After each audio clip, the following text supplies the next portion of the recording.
খান আপুরা, মজা করে খান। আপু আজকে ফুচকা কেমন হয়েছে? ভাইয়া আপনার দোকানের ফুচকা তো বরাবরই মজা।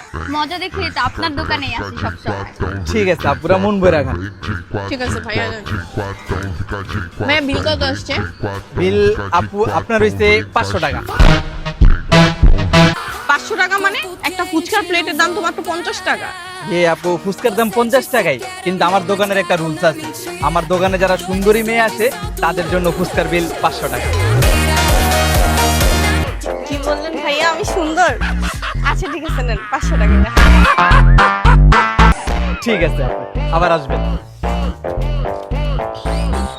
ভাইয়া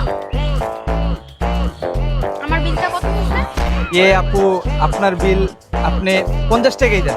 50 টাকা কেন? ওর থেকে না আপনি 500 টাকা নিলেন? আসলে আপু আমি তো বললামই, আমার দোকানের একটা রুলস আছে, যারা সুন্দরী মেয়ে শুধুমাত্র তাদের জন্য 500 টাকা। তাহলে কি আমি দেখতে সুন্দর না? আমি দেখতে খারাপ? ওই মেয়ে থেকে কি আমি অসুন্দর? আমাকে কোন অ্যাঙ্গেল থেকে খারাপ লাগে দেখেন তো? আমি কোন অ্যাঙ্গেল থেকে অসুন্দর? হ্যাঁ, আমি কত সুন্দর জামা পরছি, কত সুন্দর ব্যাগ নিয়েছি, কত সুন্দর জুতা পরছি। আপনার চোখের সমস্যা, তাই আমাকে সুন্দর মনে হয়, বুঝতে পারছেন?